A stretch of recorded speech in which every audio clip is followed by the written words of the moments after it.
we're in certain coverage and they don't like it, he's going to check it, get in a different play. So we got to be on our game for sure. Obviously, the pass game is not just about the defensive secondary, but how big of a challenge will this be for your young guys? Yeah, it's. It starts. I don't say it starts one way or another, but a good pass rush helps the back end, and then good coverage helps the pass rush, and so they go hand in hand. We got to be smart about our pass rush because it is so mobile, and those guys, if he does start to run around, we got to do a good job in coverage, staying in coverage, and not come out to start running. What was your assessment of those young guys in the secondary? I thought against Hawai'i? Early on, I think nerves were getting to them a little bit, but as the game went on, they settled down and they made some plays. Kevin King do to earn that starting nod? I think it always comes back to consistency, and we look at production and you guys being consistent. I think it just came back that he was making a few more plays and he was more consistent. And obviously, everyone's going to be talking about Siler this week, but a guy on the new depth chart who's moved ahead now is Travis, kind of getting back to his thing. What did you guys see from the game film and his performance? You're talking about Travis Feeney? Yeah, the guy can run, man. We're going to try to find as many ways to keep him on the field, whether he's in coverage or he's getting after the pass rush or the quarterback. So he's a dynamic guy that can make some things happen. When we talk about quarterbacks breaking down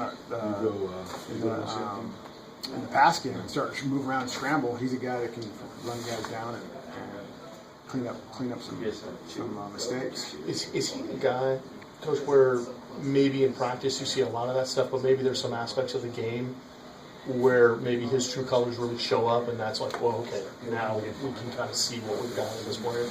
Yeah, with Travis, it's always extremely talented and plays hard. It's just he's still relatively young and consistent. It's just the consistency, and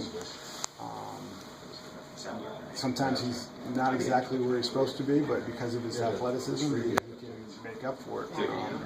He keeps working at it, and that consistency part and being nails on his assignments, and it's going to be unbelievable. And just in general, what did you see, kind of the bird's eye view, from the box, just as the game was going? Did you ever have a real solid feeling one way or another as to how things were going? Yeah, I mean, they were going to pound the ball and control passing game, take some shots here and there, a couple of trick plays. Guys did a good job of taking their width and not getting beat deep on that. We definitely would have liked to held them to less yards, but the guys did an unbelievable job of slowing up in the red zone and sticking together and taking it one play at a time. And the effort took care of the rest. But as far as we know we can play a lot better than we did, and that's why we practice. And it just looks on paper that maybe you go from one extreme in terms of that power and then pounding to maybe a team that's going to maybe do it a little bit more with speed and whatnot. Does it feel like it's kind of two different extremes? Or are you going from one extreme to the other? Yeah, there's definite difference when you go from what we saw last week, and then now you got four wides, and you're spreading it out.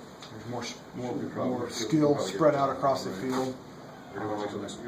So there's more space for those guys to make guys miss, and so we got to do a good job of running the football and playing tight coverage, play tight coverage, and then playing zone, stay in our zones, and bottom line is we got to tackle.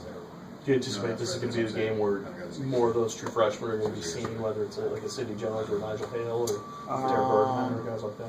Yeah, I don't know. We want to get those guys in. I know we'll see we're going to start showing up on more teams, special teams, and then we're gradually get those guys caught up to speed in the defense. And what's your take on the seniors kind of picking up after the game, and whether it's a Danny Shelton or a John Timu or even like a Marcus Peters, an underclassman and a leader, and how have they responded to kind of getting the guys back together? That was Danny's had an unbelievable camp, had had an unbelievable first game. The guy's just been a great leader as far as, he's doing it by example. 340-pound guy, running to the ball, and there was a play in that game last week. It was the 84th play of the game, and he runs down a screen.